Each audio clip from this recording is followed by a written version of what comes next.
शहर के कॉलेज में पढ़ने वाला अमित छुट्टियों में अपने गांव आया तो उसकी माँ बोली, मेरी सहेली चंदा आई थी। वह और उसकी बेटी रंभा तुझे बहुत याद कर रही थी।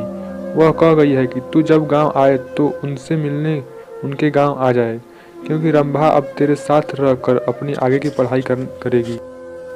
यह सुनकर दूसरे ही दिन अमित अपनी माँ की सहेली चंदा से मिलने उनके गाँव चला गया था। जब अमित वहाँ पहुँचा तो चंदा और उनके घर के सभी लोग खेत पर गए हुए थे। घर पर रंभा अकेली थी। अमित को देख कर वह बहुत खुश हुई। रंभा बेहद खूबसूरत थी। उसने जब शहर में रहकर अपनी पढ़ाई करने की बात कही तो अमित उससे बोला, तुम मेरे साथ रहकर शहर में पढ़ाई करोगी तो वहाँ पर तुम्हें शहर की लड़कियों जैसे कपड़े पहनने होंगे। उसकी छुअन से अमित के बदन में बिजली के करंट जैसा झटका लगा था। ऐसा ही झटका रंभा ने भी महसूस किया था।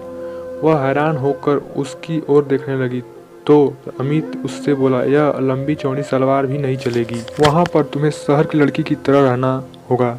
उन लड़कों से दोस्ती करनी होगी। उनके साथ सब कुछ करना होगा जो तुम गांव की लड़कियां शादी के बाद अपने पतियों के साथ करती हो।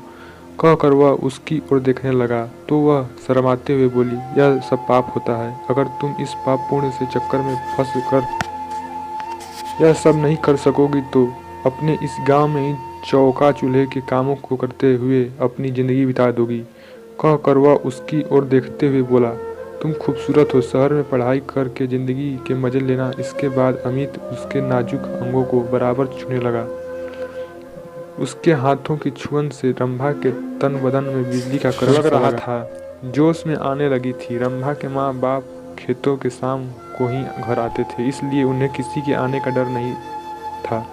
यह सोचकर रंभा धीरे धीरे से बोली, चलो अंदर पीछे वाले कमरे में चलते हैं। यह सुनकर अमित उसे अपनी बाहों में उठाकर पीछे वाले कमरे में ले गया।